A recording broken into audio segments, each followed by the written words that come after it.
What's up, YouTubers? Rich from 2RC Productions here. We got a box. Look at this box. Coming in the mail yesterday. Coming in the mail. But I got home from work at like 9 o'clock last night, and I thought, I'm going to savor this moment because I know what's in this box. So I figured I would wait till tonight. What I'm going to do is, I'm going to open the box up right away. I don't want to talk about it, looking at a cardboard box.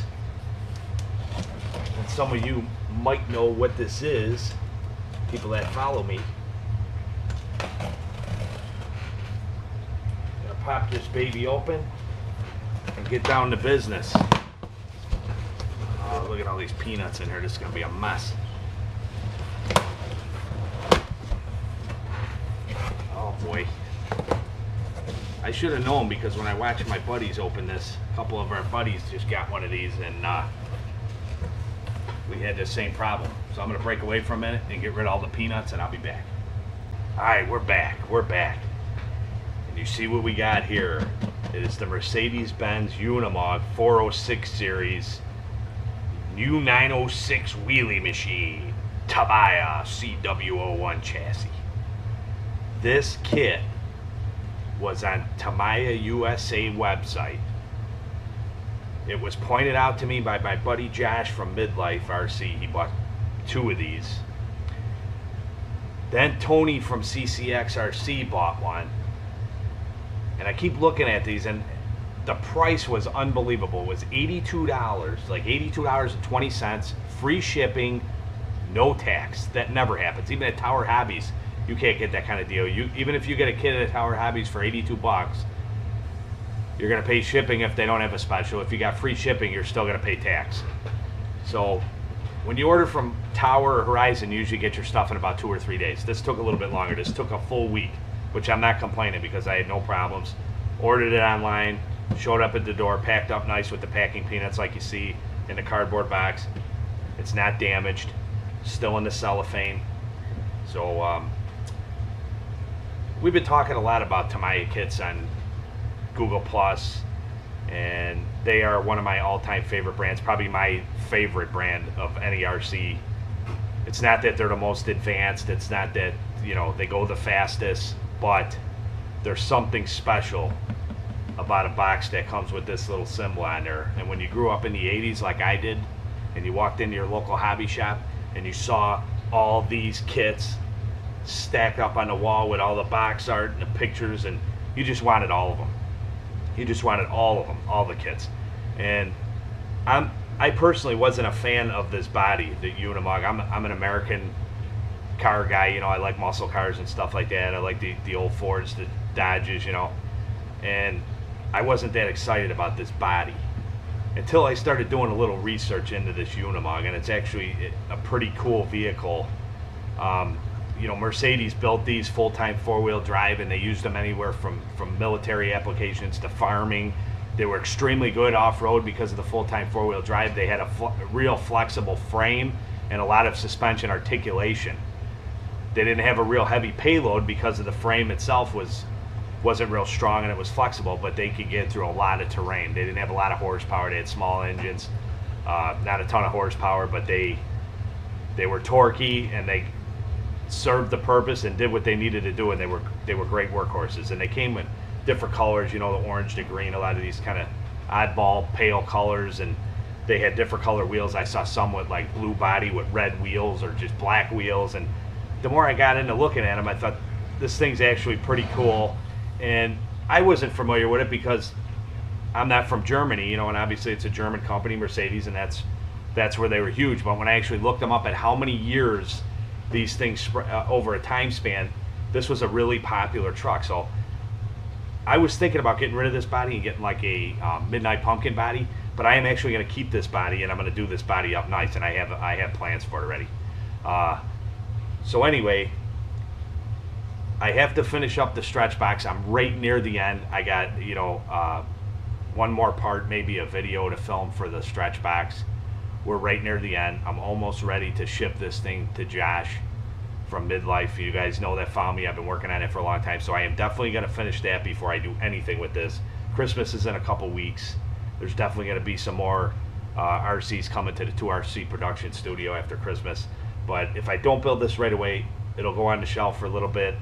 But I am going to do something special with this. So now, I'm going to break away for a minute, get the cellophane off, and we're going to get down to the meat of this. Okay, cellophane is off. And I want to point out one thing to you guys. Aside of the cool RC that's in this box, and it's a gazillion parts right now. There's no, you know, it's all in a million pieces. You can see tires, and you're going to be looking at parts. Not that impressive. But the one thing about the Tamiya kit, and those of you out here that who have Tamiya kits or have had them in the past know what I'm talking about. The smell when you open up a Tamiya kit is amazing. It's the new plastic and the rubber smell from the tires. I don't know what it is, but it is just awesome. And anybody that's been into these will tell you the same thing. And it sounds silly, but it's just awesome. And I recommend anybody that has never built the Tamiya kit. The first Tamiya kit I built was my Tamiya Hornet back in 1986. And I built several since then. And anybody that has not built one, I know our buddy Bobby B at East Coast RC. If you haven't checked out his channel, he's got a lot of cool stuff. He does some really unique stuff and a lot of cool bashing runs, and he does some custom things. He just recently built a Monster Beetle for his first kit that he built, and he was absolutely hooked and loved it. And everybody that does it will feel the same way. So we're going to crack this box right now, and I'm going to get that first whiff of that Tamiya. I don't know what it is, but it's just awesome. So we're going to pull the box off. Oh, there it is. That Tamiya smell of new parts dating back to when I was a kid, 1986, opening up a Tamiya kit. Nothing like it. Oh my goodness, look at this. It says bonus parts on the front of the box. Bonus parts included. And I was talking to Tony from CCXRC about this, telling him to get bearings and stuff. And as soon as I opened the box, what's on top? Full metal ball bearings in this kit. Every Tamiya kit I bought comes with plastic bushings, and you have to upgrade the bearings. This has metal bearings in there. This is at least worth another 12 or 15 bucks right there. And the kit was 82 bucks. We got the, let's see where we got the TEU 105 BK. This is the older style speed controller. Yeah, this is standard, not a brushless ready. This is a standard speed controller, which is fine. Tamiya, you've been using them in their kits for a long time. Some of them come with the brushless one, not a big deal. Got the parts bag here. You got the A, B, C, D, E. You got all the parts in there. And that's how Tamiya does. You see all the gears, you see the motor, the Mabuchi RS540 motor. Mabuchi Johnson is what they're calling them now. They used to be Mabuchi way back then, and that was it. They were just Mabuchi, but cheap can motor, throwaway, but awesome. Plenty of power, reliable. Always remember to break your motors in when you buy a kit or you buy any RC. Break your motors in. They'll love you for it. It's all metal parts, shocks. This is the same chassis as the Lunchbox, the Midnight Pumpkin, which you guys know that I have a Lunchbox, and I did a bunch of work, custom paint and stuff. This comes with chrome wheels, which is actually pretty cool. And I'm actually kicking around because I'm going to make this more like a utility looking vehicle, like it originally was made to be. So I think I'm going to swap my Lunchbox black wheels and put the chromes on, because I think it'll fit that better than it's going to fit this when I'm done. We got the bumper, we got the gearbox, 2 gearbox heads. See, we got body, looks like some, yeah, body parts or something. I know there's a bunch of pieces to this. It's got the bed, and then it's got these side pieces. The little V-tread wheels, like on the Lunchbox. It says all traction utility tire. It's the same exact tire as the Lunchbox. So those are cool. Get those out of the way. We got the chassis parts. Yeah, chassis parts, front chassis parts. Got another tree here, servo saver. You got your control arms. This is the front piece for the control arms. Hold the control arms in. And the one good thing about this kit is, especially for the beginner, if you're a beginner starting out, there's really not a ton of parts. It's a fairly easy, wow, So here's the man. I'll tell you what. I am actually impressed with this thing. It's really, really heavy. But when you look at the picture on the box, it doesn't look like a polycarbonate body. It looks like it's an ABS, but it's not. But this thing is thick, man.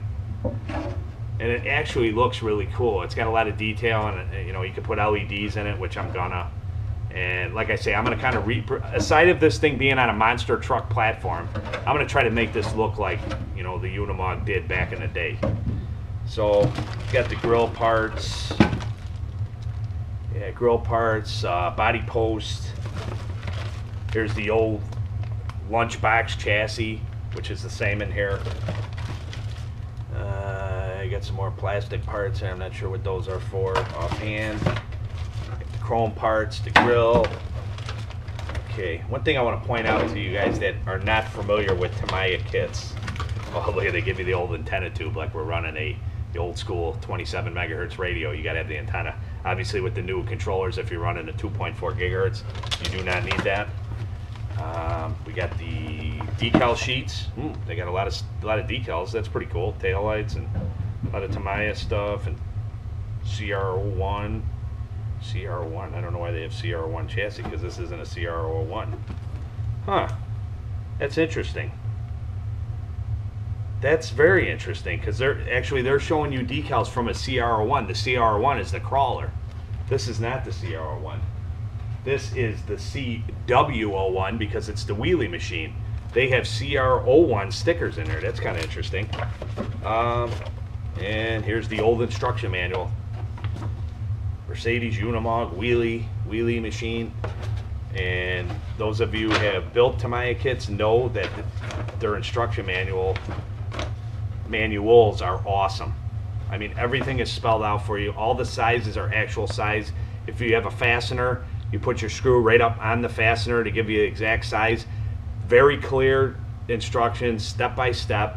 Absolute blast to build. I grew up on model kits too, plastic model kits. And the thing about plastic model kits is once you build your plastic model, you let it sit on the shelf, you look at it, and that's it. These, you're actually building a kit. You can detail the body like a model kit, but after it's all said and done, you can run it and enjoy it and modify it. And it teaches you hands-on. We're in the age of tech now, where everybody's in computers and games and stuff, and there's nothing wrong with that. My kids are into that too. But when I was a kid and building my first Hornet for the first time, there was nothing more spectacular than building that kit and taking it out for the first run.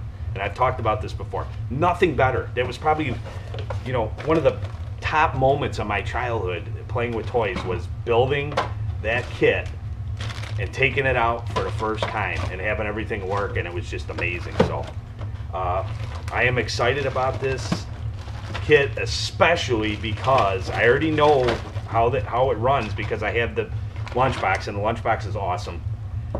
But because it's another Tamiya kit, and I'll tell you, I might have mentioned this to Josh from Midlife. In fact, I think I did. And what my goal is I am going to be buying up every Tamiya kit that I wanted when I was a kid or saw on the shelf, all the vintage ones. I am going to go through and buy every kit. And if I don't build them right away, some of them may stay sealed in the box till I get ready to open them or build them. But I'm going to get every kit that I ever wanted. And so if Tamiya decides one day that they want to quit making these, I will have all of them. I couldn't have them all when I was a kid. Obviously, they were very expensive. But now that I'm older, I can have them. And for some reason, I bought the lunchbox. I haven't had a Tamiya kit in years, and I bought the lunchbox, and then after I did that again, I'm like, man, I am hooked again. I am going to buy another Hornet. I have an original Hornet. I'm going to buy another Hornet and do a restoration on my old Hornet and do a build series on that. I just want to take a second here to kind of catch up. 2RC Productions just broke 900 subs. So I am very, very excited about that. Richie and Ryan are very excited about it. It's a big accomplishment for us. And I want to thank all our supporters for constantly watching and commenting, and I want to keep bringing you guys good material, and we're not going anywhere. We're going to stick around for a long time. I've said it before. We also have a great community going. It's a private community, Team Integrity RC. We have some of the best people on there. We don't have huge numbers on there because it is private, and it's a family-friendly, kid-friendly site. No swearing, no bad content is allowed. It's just for guys that want to share in the hobby and enjoy RC. If it's something that you're thinking you might want to be a part of, you know, no smut, no bad talking, everybody gets along and sharing their RC hobby. Shoot me a comment. Team Integrity RC, pretty awesome, and I got to give a shout out to them because we got some of the coolest guys on there, and just having a blast on there. So, all right, that's it. I've been yapping way too long. So the Mercedes-Benz Unimog 406 series, this thing here, $82, free shipping, no tax, with metal ball bearings, which is a huge surprise to me. So, all right, that's it. Rich from 2RC Productions out. Thanks a lot, guys, again for watching. Hope you enjoyed. I told you I was leaving. I'm back for a second here. One more thing I wanted to point out. Here is the Lunchbox body. You can see that. I'll prop that up. Here is the Unimog body. You can see the substantial size difference. And the reason that is, I meant to mention this in the video, and I'm adding it in because I think it's worth mentioning. The Lunchbox is billed as a 1/12 scale. The Unimog is billed as a 1/10 scale. So that's why you see how small. I mean, look at the windshield, how wide it is compared to the Lunchbox body. So the Lunchbox van is a lot smaller. So even though it's the same chassis as the Lunchbox, obviously this small body, the wheels are really sticking out. It's going to have a totally different effect with this Unimog. So I'm pretty excited to see what it's going to look like, but it's definitely going to have a more massive and larger appearance, which it should. But I just think it's kind of funny because the chassis is exactly the same. All they did was shrink the body down a little, and they call it 1/12, which I guess it's the body that makes it 1/12 or 1/10. But just wanted to mention that to you.